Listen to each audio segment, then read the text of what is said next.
Welcome into episode 30 of the Middle of Nowhere Gaming Podcast. Woo! Today, I have with me Lou. Hey, guys. And a special guest, Kyle. What's going on?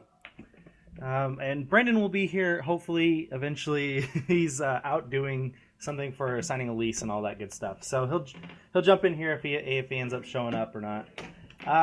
So, anything worth mentioning before we get going? We always ask this. Everybody always hates it, but we do it anyways because sometimes there's good stories. Lou, you got really drunk over the weekend or last week? Yeah. I tried getting all the way to Kansas, and I stopped at Lexington, Kentucky, which is apparently the birthplace or the main focal point of bourbon. And I'm not a bourbon person, but when in Rome. So I got smashed and came back, and I'm probably not making it to Kansas anytime soon.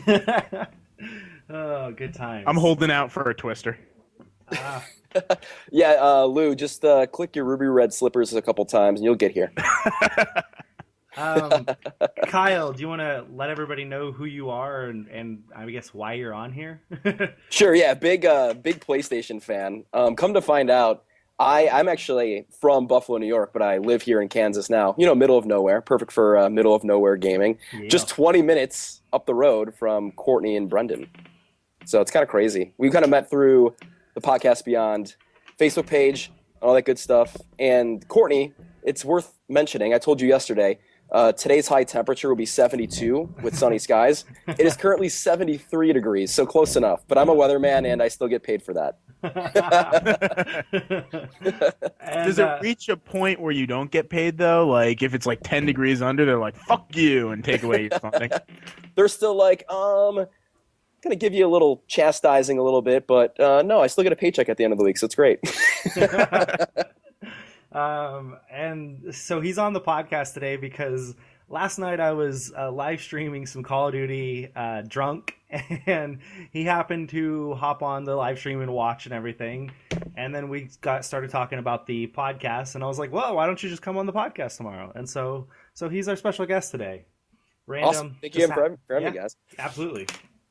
Okay, so let's kick off the news from nowhere. Woo! We really, really need to come up with more clever names and like some jingles and stuff. The name's fine. We need a sound effect or a jingle. Fill it in with some Arnold Schwarzenegger, soundboard clips or something. I mean, we've only been going at this for like 6 or 7 months now, and we still have nothing. Oh well. To be fair, I asked people I know back home. I stopped by Jersey and asked if anyone was a sound designer. Oh, they're not, so that doesn't help us at all. Well, eventually we're gonna hit gold. We're gonna find somebody. Anyways, okay. So number one in the news: the PlayStation 4 and Xbox One sales numbers have been revealed. The PlayStation 4 has sold over 7 million units to consumers as of April 6, 2014. The Xbox One has shipped 5 million units to retailers as of April 2014. And however, Titanfall has sold more copies in the month of March than Infamous Second Son. So, interesting. I had no idea that the PlayStation 4 was that far ahead. Like, I don't know, like 7 million to the consumers, and then Xbox One has only said 5 million to retailers. That's not to consumers. Right, and they are still on the shelves. Oh yeah, there are. Like GameStop had like 15 of them. I was like, what the fuck? I mean, so really, there's only 4,999,985 according to Courtney. Because my GameStop only had 15. Yeah, and that's all the free ones or all the available ones. Free ones, I'll take the free ones. Yeah. You know what, guys? I think there's something really interesting with these numbers. There's of course math and stuff going on here, but when it comes to the actual games for the PlayStation 4, all we really have when it comes to AAA games is Killzone, kind of knack, I guess, right? I'm talking first party stuff, and Infamous Second Son. Yet there are 7 million consoles in people's homes right now.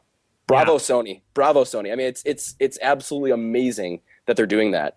You know, it just goes to show like the marketing scheme, like everything Yeah. they did last year during the summer when they showed off, hey, we're not the Xbox One. We're doing all the stuff you want. We are all for the gamers, and we're $100 cheaper. I don't think people understand how far that $100 is going. That is making a huge difference. I completely agree. That $100 is a huge, huge, huge deal maker because it's a lot of money. It's a lot of money. So. Well, I mean, okay, and see, here's a point I've been making to a bunch of my friends was Microsoft has continually argued, and developers have been arguing that the Xbox One is the same thing as the PlayStation 4. They're like, no, we're the same thing. We're like the same machine. We can do all the same things. And then, like, that's only hurting them in the end, because if they're saying they're the same and the PlayStation 4 is $100 cheaper, why get the Xbox One? Mm-hmm. But that's just me. That's my opinion. So, over there at Sony, congratulations. You were able to sell 7 million, essentially Netflix boxes, because that's what these things are right now. And I'm glad that they have a big base, because that means that there's going to be tons of games coming our way. Third-party developers are going to see that and now there's the install base, which is the important thing. So, congrats. Brendan's here now, so hello, Brendan. Hi, Brendan. Hi, Brendan. Hello. Okay, so did you said that it's a Netflix box. Did you see the chart with all the games comparing the Xbox One to the PlayStation 4? I did. Yeah, that was a huge difference. I agree. I think that it's still that there aren't many system sellers, and I'm going to say Infamous is still not one. The only system seller, in my opinion, right now is Titanfall. Like Infamous Second Son, excellent game, but I still don't think there are people out there who, are just like, oh my god, I've never played Infamous and I have to play this game. But that's the way it is for Titanfall. There are people who don't care about anything else on the Xbox One and are going to get it just for that. Right. I don't know. Well, we can look forward to Destiny. I can't wait for that. It's going to be a crazy fall, by the way. So many games. Okay, so, Lou, you want to take number 2? Sure. Some of the PlayStation 4 system updates 1.70 details have been revealed. The update will enable Share Factor, a video editor app that will make customization of gameplay videos easier. The PlayStation blog states, with Share Factor, you can now easily combine your captured video clips for editing, personalize them with special effects using filters, transitions, and themes, as well as share them with your friends and social networks. Share Factor also allows you to personalize your videos by adding text stickers and a set of included audio tracks, as well as the video commentary with picture-in-picture capability with PlayStation Camera. It also allows you to import your original music to add to the custom soundtrack for your video. This is a long one, so we're going to keep going. The 1.70 system update... your mic's cutting in and out again. Wait. I'll pick up there for a little bit. Okay. The 1.70 system update will also allow users to turn off HDCP, which will allow you to capture videos on your HDMI output device. The other major addition included in the update will be the ability to preload games. This means that if you pre-order a game on the PlayStation Store, you will be able to download the game before it is released, thus allowing you to play it at midnight the day it is released. If you have the auto-download feature on, your PlayStation 4 will automatically download all of your pre-ordered games as soon as they're available. Sony has said that these are not the only updates that will be included, and the rest will be announced closer to its release, but the release date has not been announced. That's a feature I think the Xbox One has had, right? Which one? The preloading? Yeah, the preloading. Yeah, it has preloading. And it also has a lot of the video editing stuff on Xbox One. They've got a really good video editor over there. I don't know. I'm pretty excited about this update. It can't come soon enough, and for me at least. Are you guys going to use it? It's the best update. I can't wait for this. I really like it too. Guys, honestly, I think this update is a perfect example of why competition works and is really kind of something that we need in the video game industry a little bit more of. And of course, we're going to see with PS4 versus Xbox One. Xbox One has both of these already on it. Now PS4 has it. It's great for gamers everywhere. Yeah, You make a good point about the competition, because if there was only one console, they wouldn't need to update so quickly with these things like that. You need to keep improving and getting better and competing with each other and keeping up with each other and all that. I'm pretty stoked about the HDCP because I have an external recording device that I bought right before the PlayStation 4 came out, and have been waiting ever since then to be able to actually record my gameplay. Because I can't stand the whole exporting to Facebook and all that stuff that the PS4 has right now. Which is not an easy way to go about recording stuff. Right. Though I'm not really sure who's going to use some of these features, specifically maybe the filters. Who needs to watch my infamous playthrough in sepia tone? That'll be interesting. I don't know. I won't watch it in sepia, but I'll watch it in Valencia. Oh, yeah. Makes a big difference. I am totally lost. You need to listen to the selfie song, really. Oh, I've heard it. I just haven't paid attention to it. I think the thing that I'm actually really, really excited for, because I am the person that doesn't get the physical copies of the games, is the pre-downloading. Mm-hmm. Because that is the most annoying thing, especially when I'm competing with you, Courtney. When we were trying to see who could beat Infamous first, you had a 3 or 4 hour start on me because I had to wait for it to install. Midnight release, baby.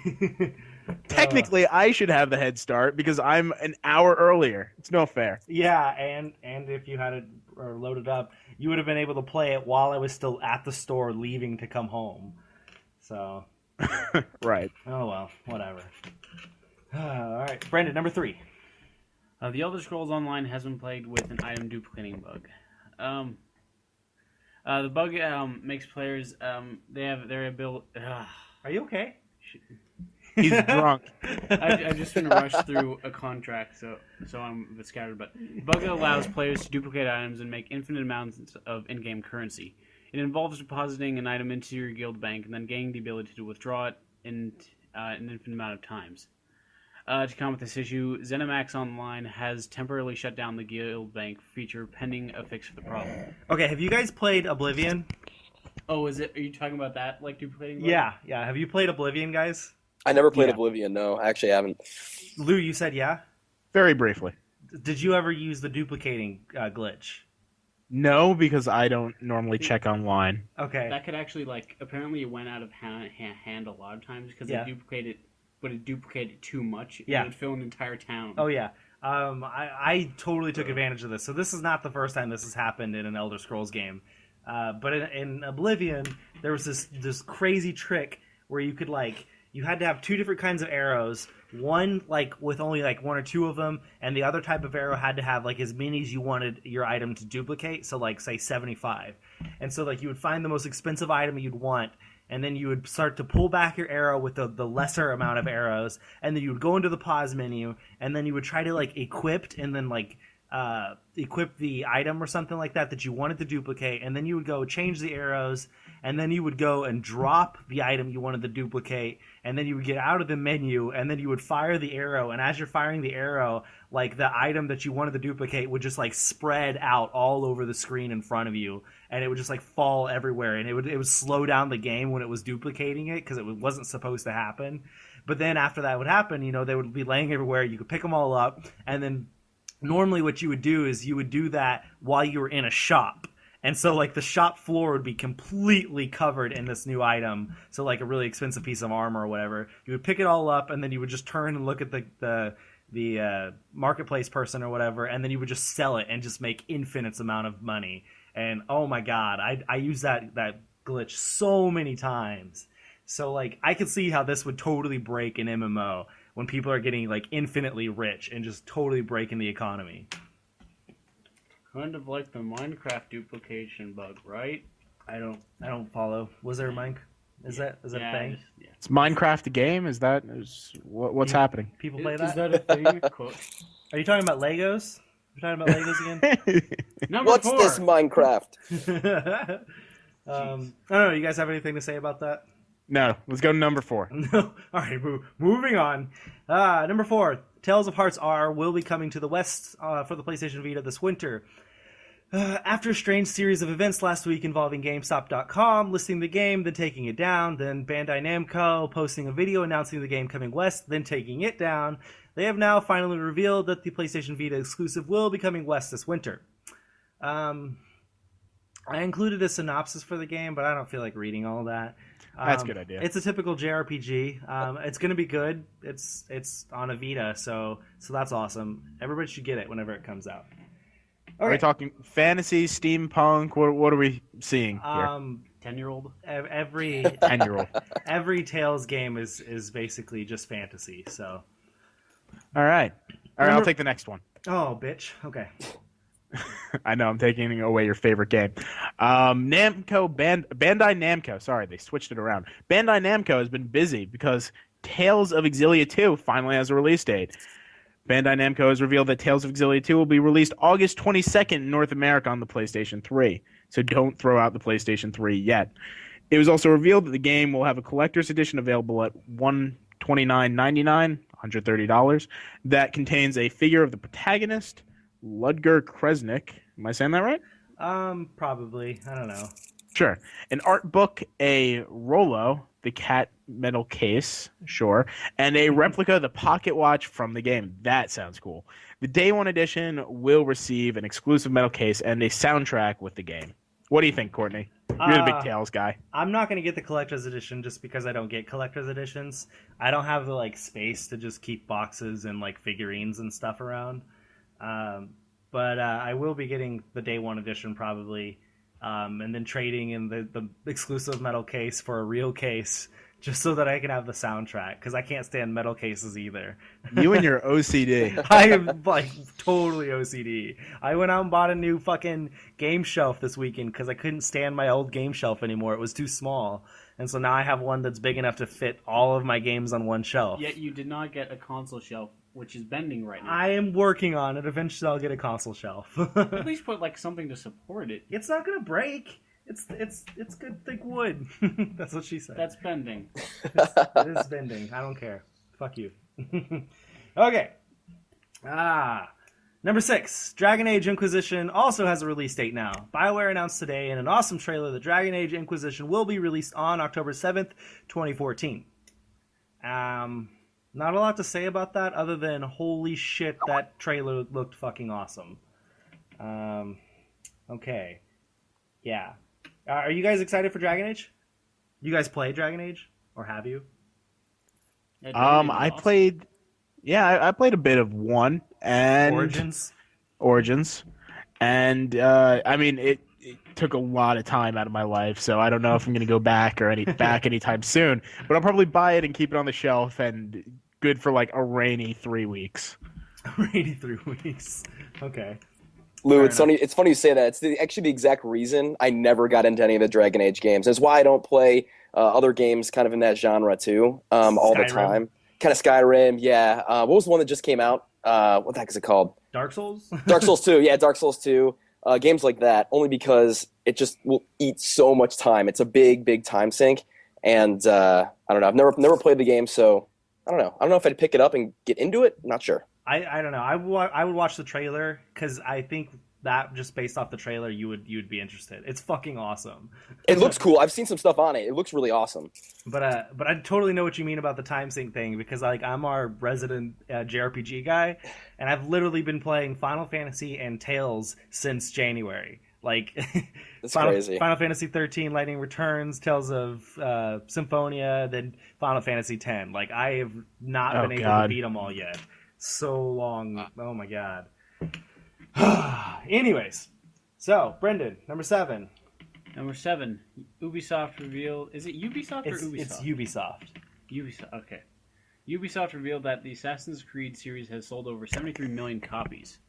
That's a crap ton. But they announced their figures for all of their franchises and the company itself. With over 9,000 employees under their belt, they sold over 1.25 billion. I don't know what kind of money that is. Is that a pound? I have it's no a pound idea. worth of software. Euro. Is it a euro? I can't tell. It kind of looks like an E. I can't see the bottom. That's a euro. Got it. $1.25 billion euro worth of software. 1.73 billion US dollars in the 2012-2013 fiscal year. other best-selling franchise, Assassin's Creed, we got like about 73 million sales. That's like all 6 or 7 now. Yeah, all the games combined. Yeah. Followed by Just Dance at 48 million. Seriously, it sold that many? Yeah. And all 3 Tom Clancy series.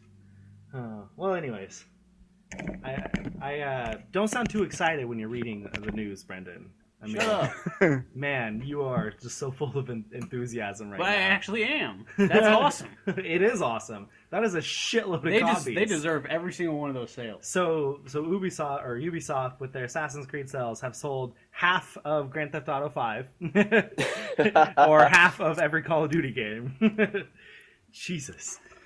Courtney, I got a question for you. Since Yeah, you go like ahead. Assassin's Creed a lot, Absolutely. does Ubisoft, and for you guys too, does Ubisoft make a bad game? Ooh. As in Assassin's Creed or everything else? Assassin's Creed 1, yeah. Just Ubisoft in general. Ubisoft in general. Assassin's Creed 3. Shut your mouth, Lou. Shut your poor mouth.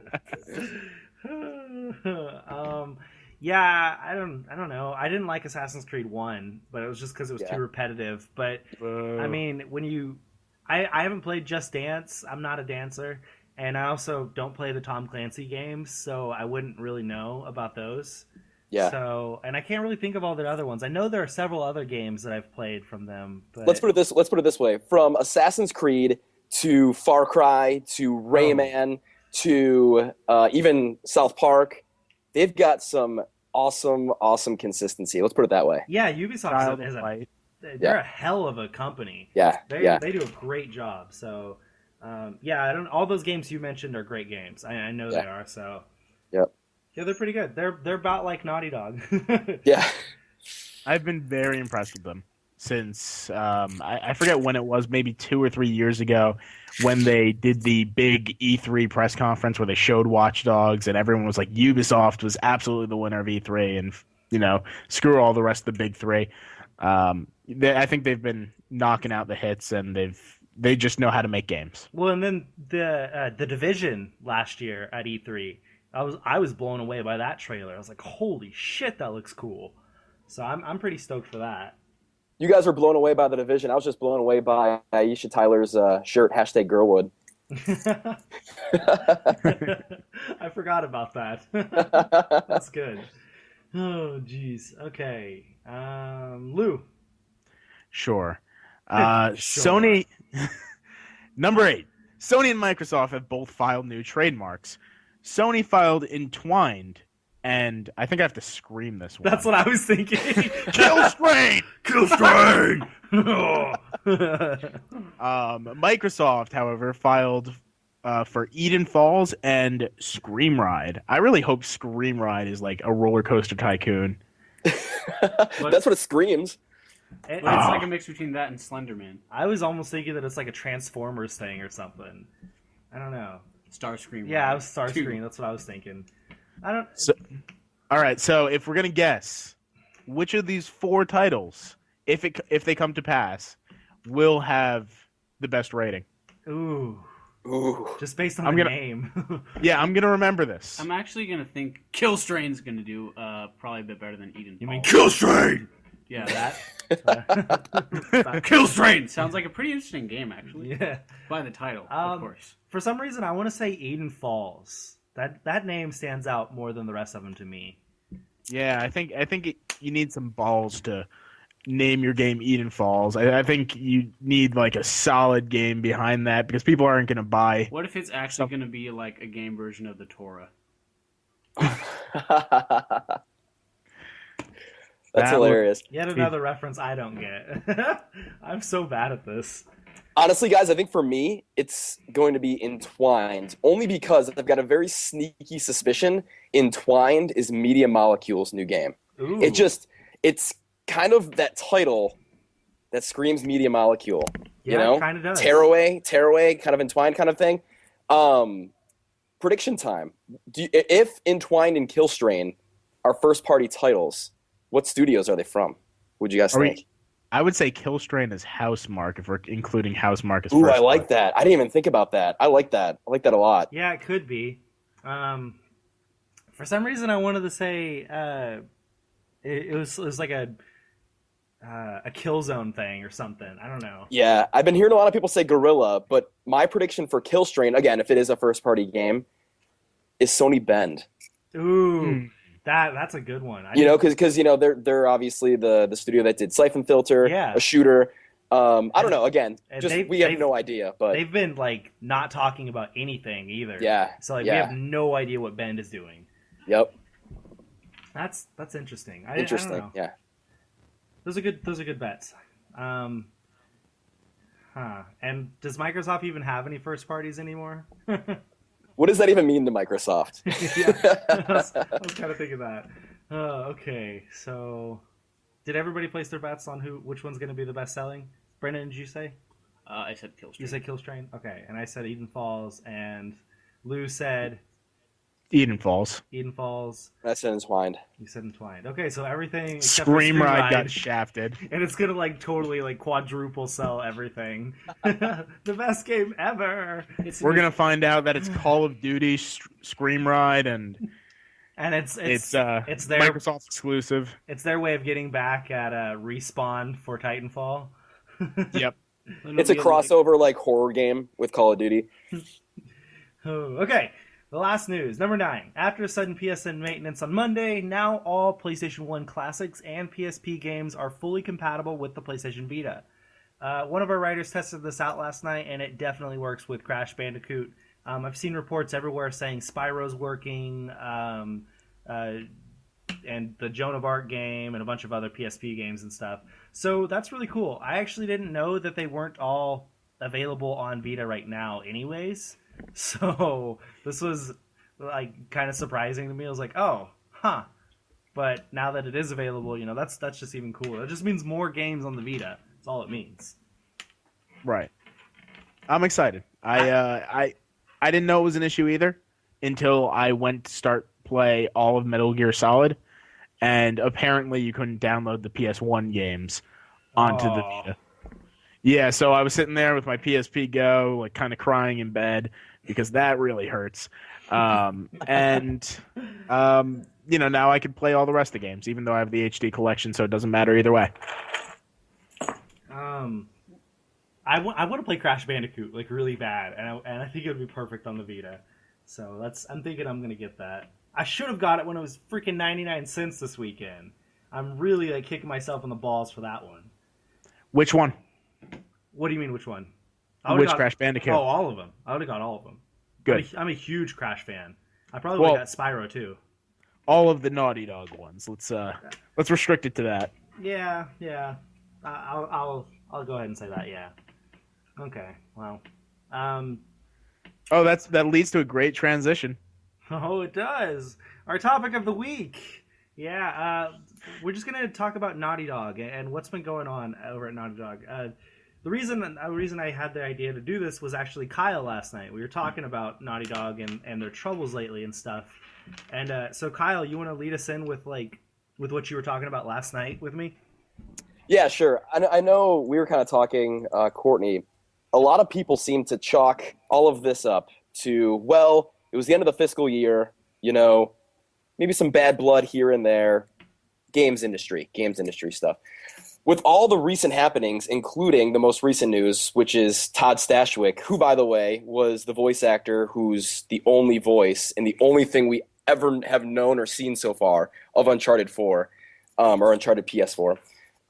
He's now not even casted for that game anymore. And he's not even with Naughty Dog anymore at all. In fact, he's literally working side by side, ironically enough, with Amy Hennig over at Visceral Games, working on the new Star Wars game. So I don't know. It's a very interesting thing happening. I kind of posted some stuff on the Podcast Beyond Facebook page about this, and the outcry that I got against what I was saying was somewhat surprising, only because, like I said, a lot of people are chalking this up to just be, well, meh, I don't really care. It's Naughty Dog. It's going to be a great game, whatever. Here's what I got, a question for you guys to lead off this conversation, is what does this mean? It's kind of a two-parter. What does this mean for worldwide studios as a whole? This is the crown jewel of Sony's first-party studios, and there's obviously something going on. Something is running awry or amok within Naughty Dog. And something that Courtney and I were talking about last night that's not really being talked about, and it should, is, okay, so yeah, Uncharted PS4 is undoubtedly going to be a good game. A, when does that game come out? Because it, for all intents and purposes, doesn't seem like anytime soon. And B, does this now mean with Neil and Bruce working on Uncharted PS4, Naughty Dog has one team now? Oh, man. A lot of stuff. All right. A lot of stuff going on. The secret will be that in Uncharted 4, Drake dies in the opening scene, and everyone was too upset, and they left. Yes. Kill off Drake. Oh, man. That would suck. All right, Then you follow his So- unborn child. Okay, Lou, what? let's tackle this one at a time, and we'll let's start with just restating what has happened at Naughty Dog over the last month or two, for those who haven't been keeping up with the news. I'll just read off the outline. Okay. In March, Amy Hennig, creative director of Uncharted 4, left Naughty Dog, eventually hired at Visceral Games to work on the next Star Wars title. Also in March, Justin Richmond, game director for Uncharted 4, left Naughty Dog to join Riot Games, makers of League of Legends. Then April came around and Nate Wells, art director of Naughty Dog, left and joined Giant Sparrow, the developers of Unfinished Swan. And then, as we said before, Todd Stashwick, writer and actor of the Uncharted PS4 teaser trailer, announced that he'd been recast in Uncharted 4. Stashwick had been recently hired as a co-writer on the next Star Wars game. So that's Huge So now- players. Huge players. these aren't small people on the design team. These are main These people. are the design team. Yeah. These are the other people we know other than Neil and Bruce. Right. I actually really, really agree with you. I think that now we're at we got one team. Yeah, I can't see how they would have two teams unless they had people that they were training. People that they thought that they could, give a or fucking. Oh my god, I'm totally hungover. By the way, basically if you're take their place. If you're listening to this isn't like 10 in the morning. This is 7:24 in the afternoon. Courtney's hungover at 7:24. He does not have a problem. Oh, 6:24 for him. Sorry. 6:24. Yeah. Okay. So, anyways, promotion. There we go. Maybe they had been planning all along to promote some people that young people who wanted to come up because Amy Hennig is not young. She's been in the business for a long time, and maybe Naughty Dog wanted to move on. Maybe they thought that Uncharted 4 was shaping up to be the same as Uncharted 3 or the same as Uncharted 2 and 3 or something like that. It's like maybe they needed fresh people in here, and that's why they parted ways. Because I mean, I have no idea, but it just seems that the Naughty Dog is completely changing from what we know them as right now, or we have known them over the past few years. And I think that Uncharted 4 may be the only game being developed right now. And there's question of whether or not that could even be the case anymore. That it sounds like Uncharted 4 may be being rebooted as we speak. They may be starting from scratch. Let me ask you this, Courtney, and also Brendan too, to chime in as well. I'm not worried about Uncharted 4. I'm not worried about the game. It's going to come out whenever it does, and it's going to be awesome. I'm more worried about what this means for the immediate future library of first-party exclusives for Sony. And, of course, 7 weeks from this week is E3. Mm-hmm. And I don't know, it's just mixed messages. Like, is Uncharted 4 going to be there? If it's there, does it have to be there? What do we have to be shown? And what does that mean for Sony, of course, to compete with a Halo 5, which is undoubtedly coming sometime within the next 12 months, So... Okay, well, there's a few things to say about that. One of them is that, do you know that Twitter gaming insider guy, Shinobi something? Yeah, I saw that. Yeah. Okay, he's been talking a lot about, he's seen Uncharted 4 and hearing stuff about how it's going to be at E3, and oh my god, it's amazing. Oh my god, I can't wait till you guys see it. Like, he's been tweeting stuff like that. So I get the feeling that it's still going to be there. Which is good. That's good. That's really good. It's a great thing for Sony because they need to show off really big time first party games. And then I get the feeling that we're going to see a lot about what's that other game? The Order 1886. I have a feeling that that's going to be another big first party game there. Sorry, what was your other question about it?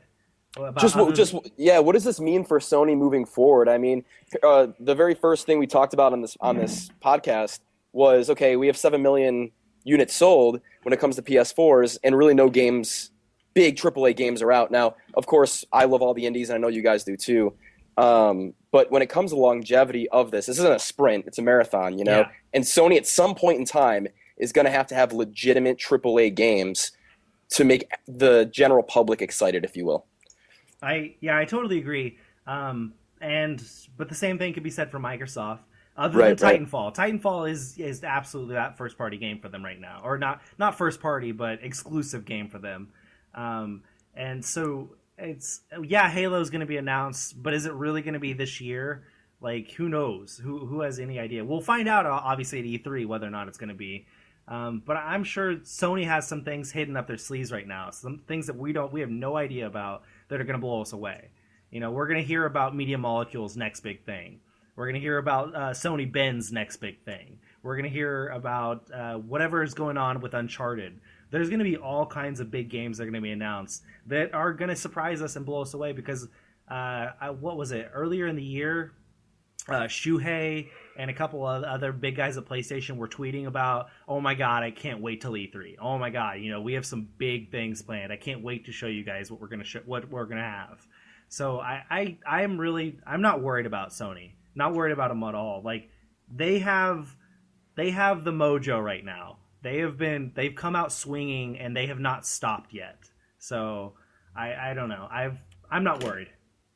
And Kyle, I'm gonna agree with that. I'm not worried, but that's because right now, if there's anything in danger, it's just the second studio of Naughty Dog, which would just put Naughty Dog in the same position that it was for the majority of the PlayStation 3 life. Yep. So I think until Uncharted 2, right? Like, that's when they split. Right. Okay. So as you said, we're gonna get the great content. We're probably gonna get it on a decent timetable, just like any other major, AAA title game. It's sad that we're not going to get more, but I think that Naughty Dog has the resources and the prestige that as soon as it wants to pump up its second team again, it can do that easily. Yeah, I'm excited. I'm really excited for E3. We're going to find out a lot. I'm even stoked for a great E3 more this year than I was last year, so it's going to be awesome. Right. Yeah, I wish we could send somebody. I want to go so bad. But I mean, to wrap this up, like, what do you think this means for Naughty Dog? Like, do you think do you just think that this the second team is just in trouble? Is that it, Lou? Like, nothing else is going to be affected? I think that if anything's happening, it's most likely Druckmann and Bruce leading two teams at the moment, and I think that if it becomes too much for them, they're going to just fold it back into one team.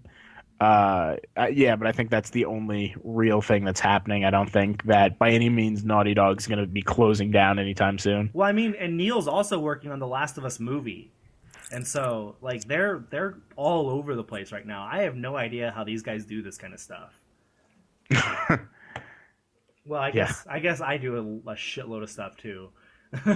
So, I don't know. Not comparing myself to Neil Druckmann. But you're totally comparing. But I'm totally much better than he is at everything in life. He sucks. Okay, do you have any final thoughts on any of this, Kyle? The last thing, maybe just to put a bow on this topic, I'd like to hear from everybody just really quick. What do you guys think for a release window for Uncharted PS4? If you had to put your finger on it, again, we'll probably know more, hopefully, by E3.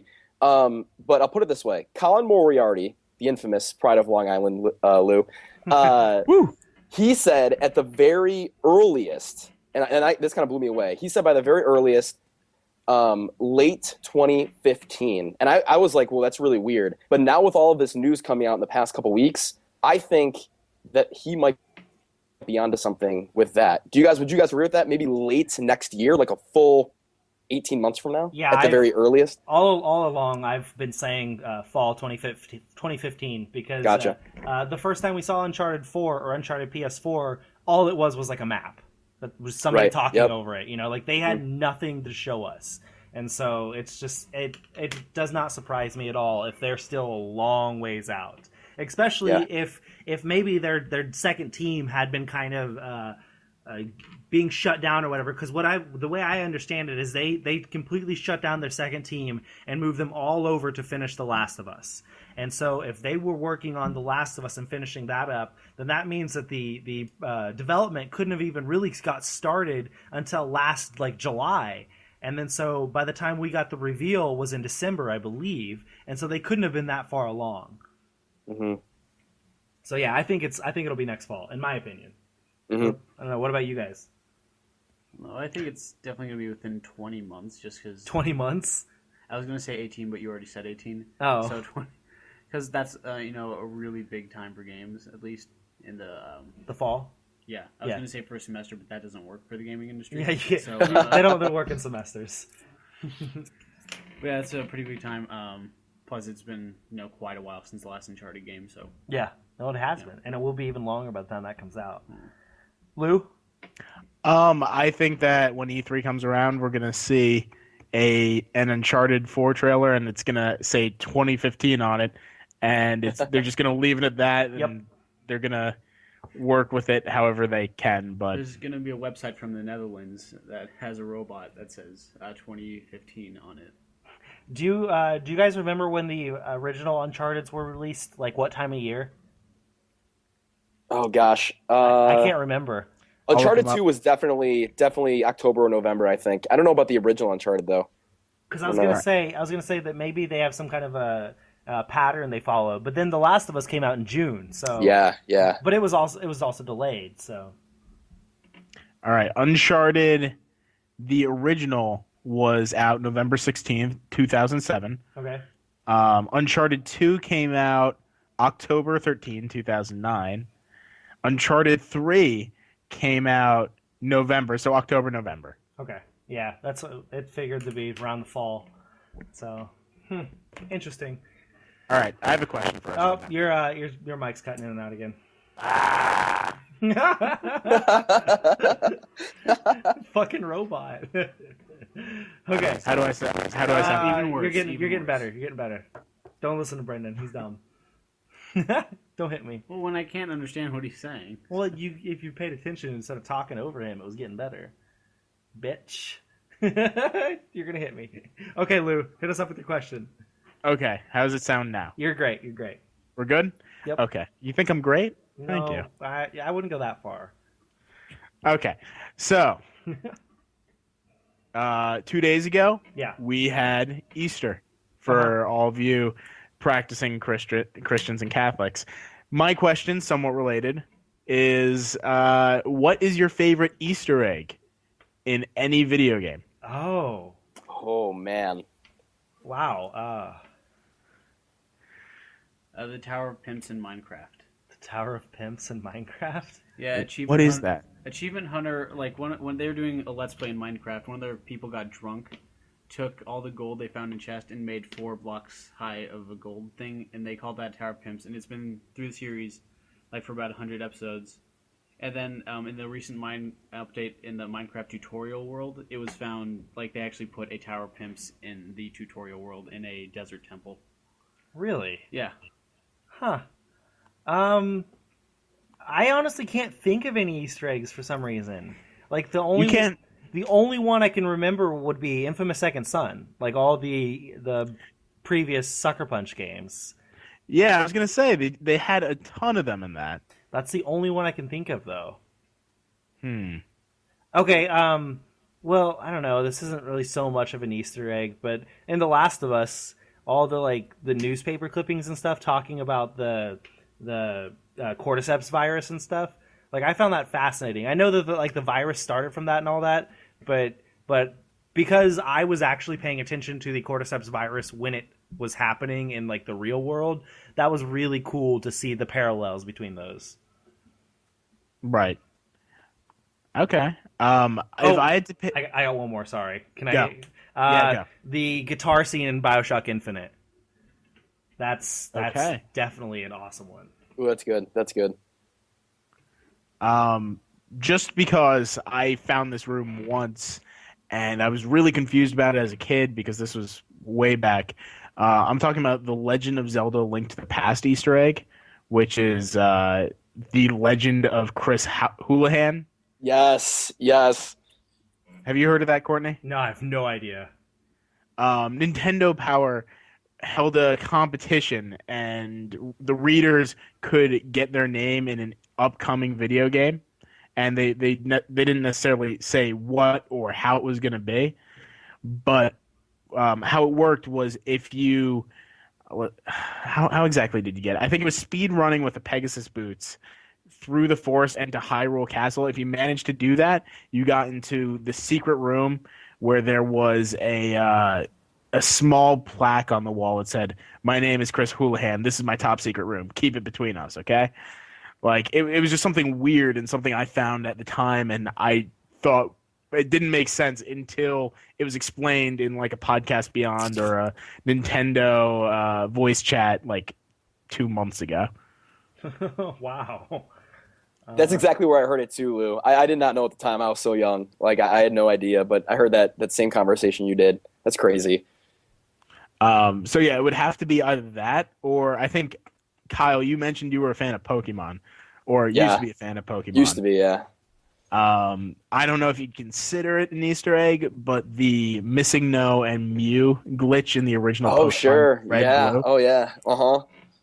And I wasn't sure what came first, whether it was Missing No or the Unknown, but I think they were essentially the same things. I never thought about it like that. That's wow. Were the unknown the Pokemon like UNO? Yeah, I think the unknown were actually created as Pokemon, like they had form, and the missing number was like just a glitch where it was like an intermediary phase between supposedly the Kangaskhan and Cubone. right. I understand how it was formed. I think that they might have made the Unknown afterwards. Like, how do we explain what the hell this was that everyone's done now? But I don't know. That's me. Want to know a random Pokemon theory, like rumor theory kind of thing? Yes. It's theorized that Ditto and Mew, or Ditto is a failed experiment to make Mew, to clone Mew. Interesting. Interesting. They're the same color, they're the same weight, they're both genderless, and they're both found on Cinnabar Island. And you can transform into stuff. And yeah, there's like all kinds of parallels. And so that's a theory that I found out about today. And I was like, holy shit, I never thought about any of that. And now it's used as a breeding machine. Yeah, exactly. That is crazy. Wow. Yeah, go ahead and look up the parallels. You'll find it online. It's insane. There's actually a theory that I've been really interested in, is that Mewtwo is a clone of Mew. Oh, really? Yeah. Never heard that. So it just found in the forums sometime. Oh, okay. I think the biggest conspiracy theory I've read about Pokemon, and it's one that's really kind of weird, just that someone has so much time to think about this, but they speculated that the language of the people in the Pokemon regions was based off of Pokemon. You know how the Pokemon say their name? Yeah. Like they'll be walking around and say Pikachu or whatnot. Yeah. They speculated that the Pokemon have always been doing that. So their English or whatever their language is, the people on the region was formed around the names of these Pokemon and helped create the names of or the words of different objects. So essentially, they said that language in that area originated from the Pokemon themselves. Oh, that's weird as hell. Yeah, that's going really deep into the meta thinking of that word. I sent a message. Okay, so Kyle, what was your Easter egg? What was your favorite? I actually have two really quick ones. I can't really pinpoint a favorite one, but just ones that came to the top of my head. Have you guys played Borderlands 2? Yeah.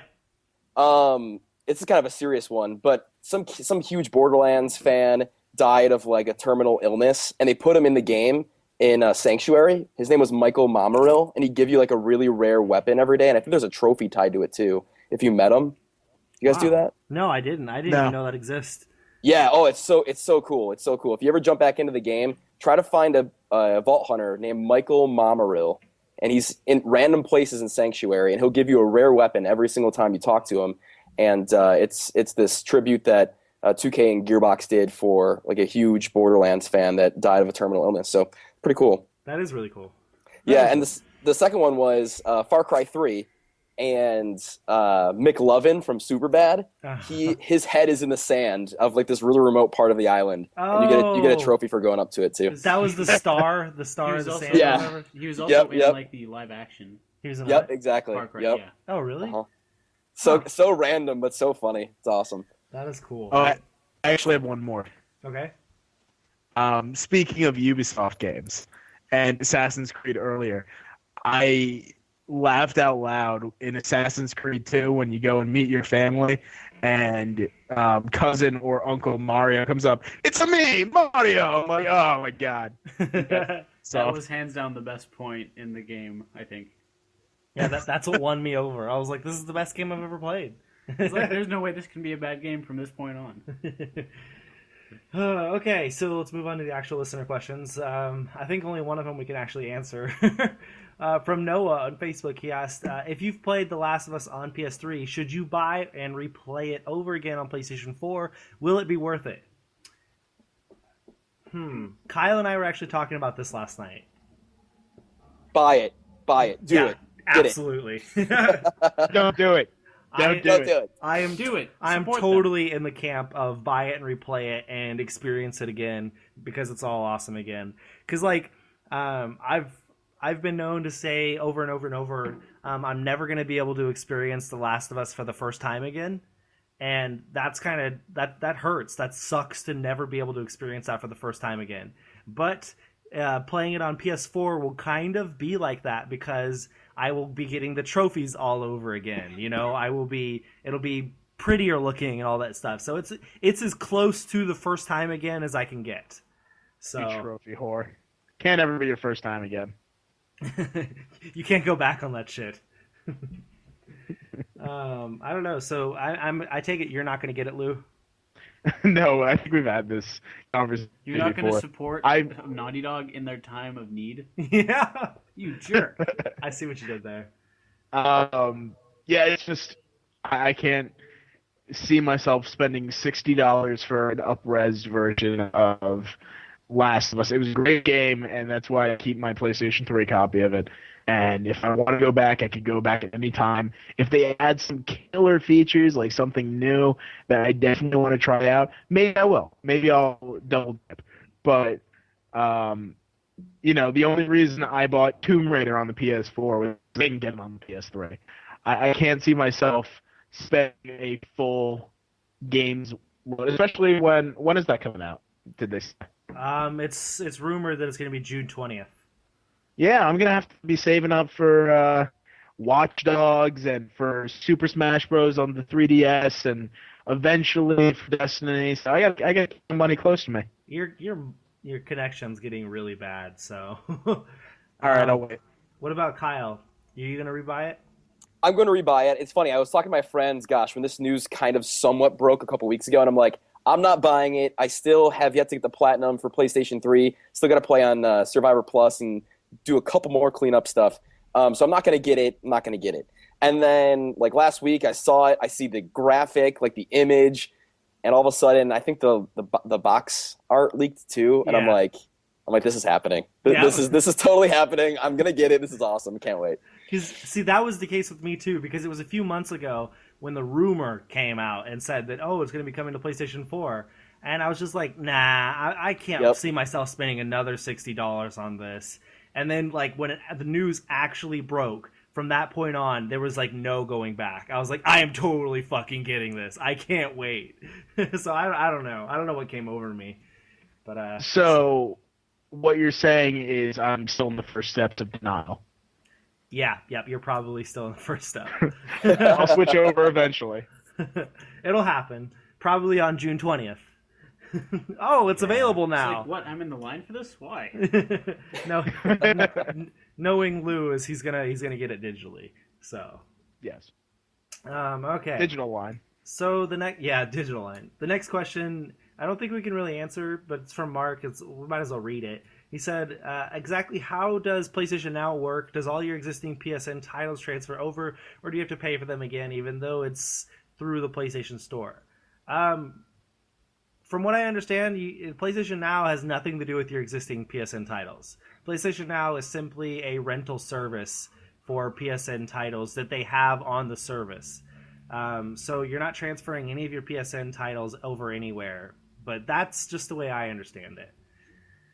Yeah, I don't think there's any connection there, although we don't really know too much to begin with. But I don't think there's any connection between your PSN library and the whole PS Now service, at least that I'm aware of. I don't think.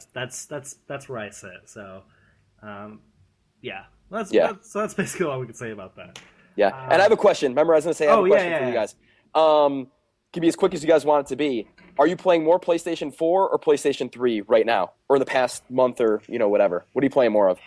PlayStation 3. Me too. Yep, exactly. Well, there's too many games out for it that I still have yet to play, and there's not enough games on PS4 yet for me to completely switch over. Like this fall, or even next month. Next month is going to be crazy for me because I'm going to play Bound by Flame, Wolfenstein, and Watch Dogs. And then this fall it'll be like Dragon Age, The Order, and all those other games, Batman, and the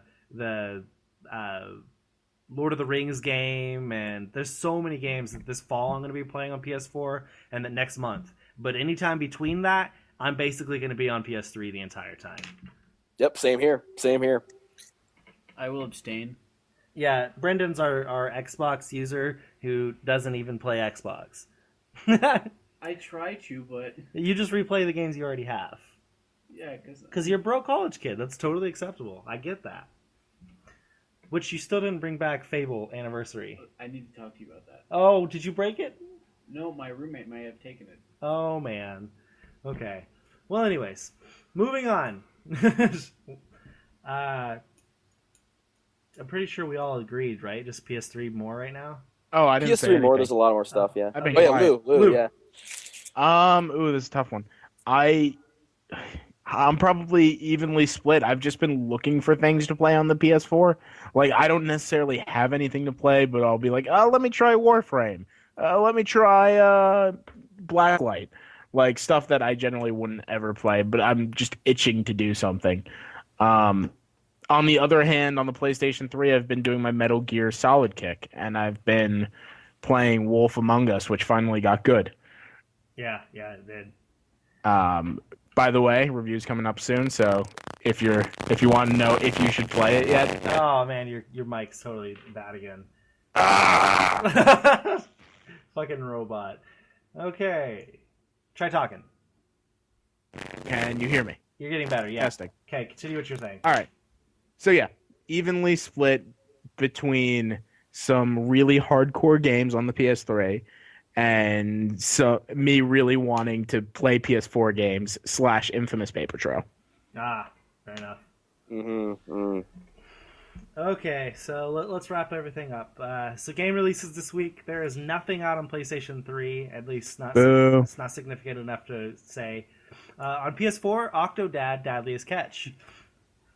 Game of the year. That's that's a good game. Go check out our review for it on our website. And if you want to see me drunkenly live stream it, be paying attention this weekend.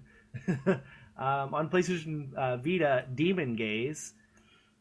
And that's it. Brendan, cover the Xboxes. For Xbox 360, Batman Arkham Origins Cold Heart, and also Defense Technica. Yeah. And nothing on Xbox One. Nope. Could have said that. You PC? PC? Yeah, sure. For PC, there's Fract OSC, Tesla Effect, a Tex Murphy Adventure. Ooh. Dark Souls 2, screw that. And Kokyaku no Kishimires. Whatever that is. Wow. That is? I'm assuming that's a JRPG. Maybe. All right. That went much better than I thought it was going to go. Nintendo Ninja, what do we got? Oh, just pronouncing that last title. I was like, there's no way he's going to handle that. All right, for Nintendo, on the Wii U, you're going to see Lego The Hobbit and NES Remix 2, which if you own a Wii U, pick up that game. I haven't played it yet, but it's going to be great. I know it's going to be great. NES Remix 1 was great. NES Remix 2 is great. For the 3DS, nothing. It's a slow week. It really is. Until May, it's going to be pretty slow. But yeah. Are you guys gonna pick up any games this week off of all that? I don't know. Are you guys? Octodad's the only one I'm gonna grab. I don't know where I stand with Octodad. It looks really fun and quirky, but I'm not sure that's the game for me. I don't know. I might. You're gonna be able to play that drunk. Like how? Yeah. Well, if you want to watch the live stream this weekend, you'll find out. I'll tune in first, Courtney, and then I'll make my decision. Okay, there you go. You definitely do it before the sale ends, because if you have PlayStation Plus, it's available for 20% off for the first week. That's right. Yeah, that's right. Okay. I'm probably getting NES Remix too. I'm not going to be able to play it. What's on that? Like, what is that? Okay, what it is all of the NES Nintendo Entertainment System games, like the really simple Mario game or Donkey Kong with Jumpman or Ice Climbers, or all of the Nintendo classics. They, instead of just putting them out on like a collector's version of it with all of them on it, what they've decided to do is use the game and mess with it, like almost hack the game to have some really weird stuff. Like when I was playing the first NES Remix, they turned Mario, like the first Mario world, into an all ice level, and you couldn't stop. Oh wow! They put Link in the Donkey Kong, the original Donkey Kong game, and the challenge was that Link can't jump. So how do you do these Jumpman puzzles without it? They just really mess with the physics of the game, and they warp the graphics. Like, you'll have a shadow level, kind of like Limbo, of an original Nintendo game. It's one of the weird and crazy things that Nintendo manages to pull off really well. And apparently it was a really, really big success the first time around, because this is a sequel coming only 3 or 4 months after the original. Well, that's awesome. That's way more intriguing than I thought it was going to be. So that's a good thing. The Wii U needs all of the good publicity it could get. Absolutely. And Mario Kart 8's coming out soon. Oh yeah, that's true. Sweet. When are you getting a Wii U, Courtney? Whenever you decide to buy me one. Let's just be roommates. Might as well. Okay. So anyways, that wraps up episode 30 of the Middle of Nowhere Gaming Podcast. Usually we record on Wednesdays and release on Thursdays, but this week we had to record a day early for other reasons. Anyways, we always ask that you submit questions or comments to us for the podcast. You can email us at mong.podcast@gmail.com, or you can find us on Facebook and Twitter at Middle of Nowhere Gaming Mong on Facebook and Mong Podcasts on Twitter. Be sure and check out the website for all the latest stories and everything like that. And you can find the podcast on iTunes or on our website, or any of the easy places to get it. You can subscribe to us. And we're about to add in a bunch of new writers, so that's kind of exciting. Yeah, and if you want to be a new writer, check out the website. Yeah, check out the website and apply. We may be like doubling in size within the next few days, and then adding several more over the next few weeks. So it's an exciting time to be a Monganite. is that do we come up with that at one point? What did we come up with? How about a monger? A monger? No, that's what we did. Is that what it was? Mongers. Okay. Anyway, so you can find us all on Twitter. Find me at Osborne_2009. You can find Brendan at Brendan Jester. You can find Lou at Lou Cantaldi. And you can find Kyle at WXman Kyle. WXman Kyle. That does mean Weatherman, right? Yeah, WX is the abbreviation for weather. See, that's what I thought. Yeah, I thought that was the case. All right, well, thank you again for joining us, Kyle. That was pretty fun. Guys, thank you so much for having me. It was awesome. It was a blast. Brendan's giving you a standing ovation. Can he have your autograph? When I come to Lawrence, we will get burger stand and autographs all around. Oh, yes! All right, thank you all. The real question, though, is are we getting a shout-out? Oh. Oh, of course. Of course. Oh. Yes. No question about it. You guys are awesome. All right. Thank you all again for listening to episode 30, and we will talk to you again next week. Mong.